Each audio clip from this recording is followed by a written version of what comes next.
सोचो, एक ऐसा सिपाही जो अरब से हजारों किलोमीटर दूर भारत की मिट्टी में कदम रखता है, जहां उसका कोई रिश्तेदार नहीं, कोई हमजबान नहीं और ना ही कोई मेहमान नवाजी का इंतजाम। उसका सिर्फ एक ही मकसद है, जीत।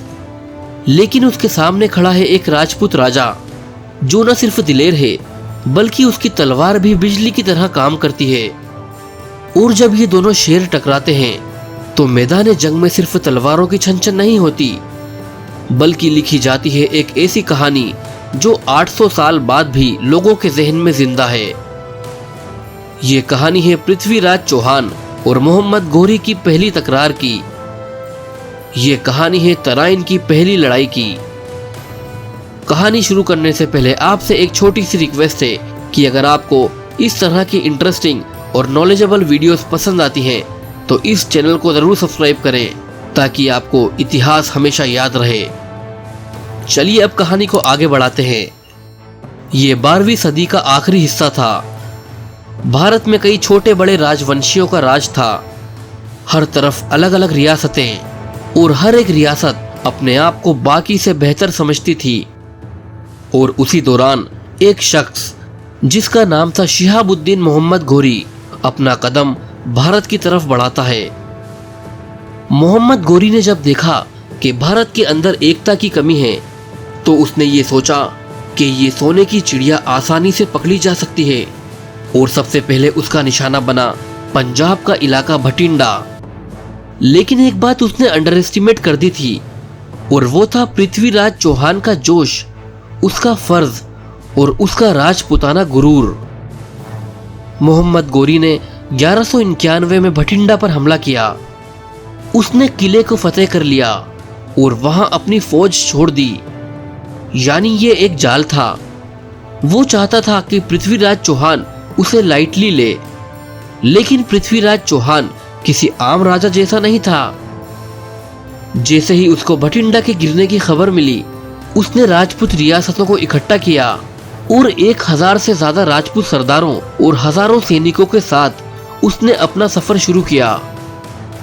उस समय तक मोहम्मद घोरी ने सोचा नहीं था कि हिंदू राजा इतनी तेजी से जवाब देंगे। जंग के लिए मैदान चुना गया तराइन का, जो आज के हरियाणा के पास एक जगह है। दोनों फौजें आमने सामने थीं। एक तरफ थे मोहम्मद घोरी के ट्रेंड घुड़सवार निशानेबाज जो तेज तीर अंदाजी में माहिर थे, और दूसरी तरफ थे राजपूत तलवारबाज जो एक बार घुस गए तो सामने वाले को जीने का वक्त नहीं देते। दोस्तों, ये लड़ाई कोई आम लड़ाई नहीं थी, बल्कि ये दो शेरों की तकरार थी। एक तरफ थी जीत की प्यासी फौज जो भारत को जीतना चाहती थी, दूसरी तरफ था अपनी मिट्टी के लिए मर मिट जाने का जज्बा। जब लड़ाई शुरू हुई तो मोहम्मद घोरी ने अपनी वही प्लानिंग का इस्तेमाल किया जो वो अक्सर जंगों में करता था। पहले उसने तीर अंदाजों से राजपूतों को कंफ्यूज कर दिया, फिर उसके बाद उसने सेंटर से हमला किया। लेकिन राजपूत उस दिन किसी और मूड में थे। एक वक्त ऐसा आया कि पृथ्वीराज चौहान ने अपने ट्रस्टेड कमांडर गोविंद राय को आगे भेजा। मोहम्मद घोरी को लगा कि राजपूत थक गए हैं, लेकिन यह सिर्फ एक चाल थी।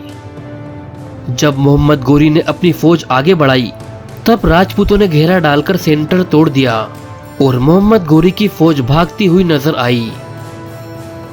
इतिहास के मुताबिक मोहम्मद घोरी खुद भी मैदान में उतर आया था, लेकिन उसका सामना गोविंद राय से हो गया। दोनों में जोरदार जंग हुई।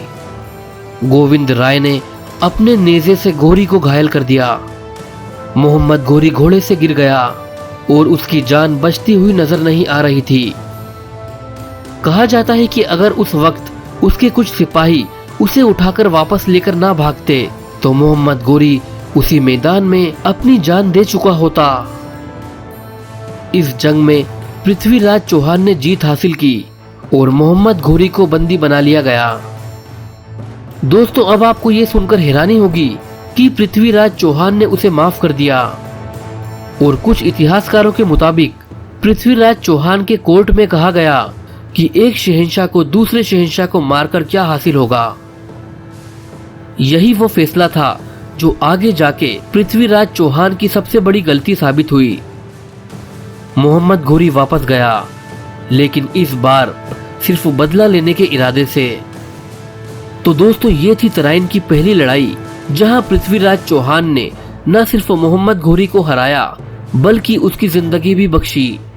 लेकिन क्या आप जानते हैं, सिर्फ 1 साल बाद वही मोहम्मद घोरी वापस आया और इस बार उसने सिर्फ जंग नहीं की बल्कि इंतकाम लिया।